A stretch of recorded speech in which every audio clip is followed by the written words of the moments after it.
कितनी बार ऐसे करके छींक को रोक लिया और हम बड़े तमीजदार दिखे।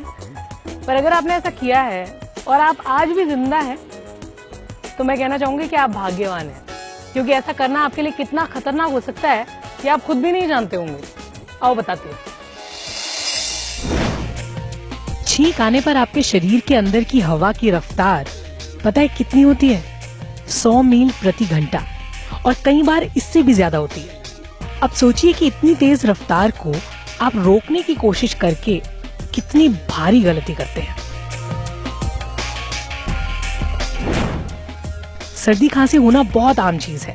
मौसम बदला नहीं कि नाक पनीली महसूस होने लगती है, फिर चीखते चीखते जान आफत में आ जाती है। सबके साथ यही होता है। कई बार आप जब लोगों के बीच होते हैं तो नाक दबाकर, मुंह दबाकर छींक को रोक लेते हैं, ज्यादा तमीजदार बनने की कोशिश करते हैं ना। अगर आपको भी ऐसा करने की आदत है तो मैं बता दूं, इसे छोड़ दीजिए। कहीं आपके साथ भी वैसा ना हो जाए जैसा एक 34 साल के आदमी के साथ हुआ। उसे छींक आ रही थी, इसे रोकने के लिए उसने नाक पकड़ी, मुंह बंद किया और छींक को रोक लिया। छींक को बाहर निकलने की जगह ही नहीं मिली। इससे गले के पीछे और जोर पड़ा और वहां छेद हो गया। छींक के फोर्स के कारण गले की नाजुक मांसपेशियों में छेद हो गया। जाहिर है उसे बहुत दर्द हुआ होगा। ना कुछ बोल पा रहा था, ना कुछ निकल पा रहा था। फिर उसे अस्पताल ले गए। वहाँ करीब 1 हफ्ते तक उसका इलाज हुआ। डॉक्टर ट्यूब की मदद से उसके अंदर लिक्विड डाल रहे थे, खाना डाल रहे थे, क्योंकि वो कुछ भी निगल नहीं पा रहा था। मरीज की जांच से पता चला कि छींक रोकने के कारण उसके गले का पिछला हिस्सा, जिसे डॉक्टर फेरिंग्स कहते हैं, वो टूट गया था। डॉक्टरों के मुताबिक छींक के समय हमारी सांस की नली और सीने में हवा का बहुत तेज दबाव होता है।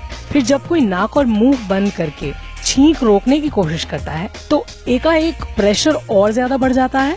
शरीर के इस हिस्से में मांसपेशियां वन वे टाइप की होती हैं, क्योंकि इनका काम बस हमारे खाए पिए को निगलने में मदद करना होता है। ऐसे में जब हवा का दबाव बढ़ता है और उसे बाहर निकलने की जगह नहीं मिलती तो मांसपेशियों में छेद होने का खतरा पैदा हो जाता है।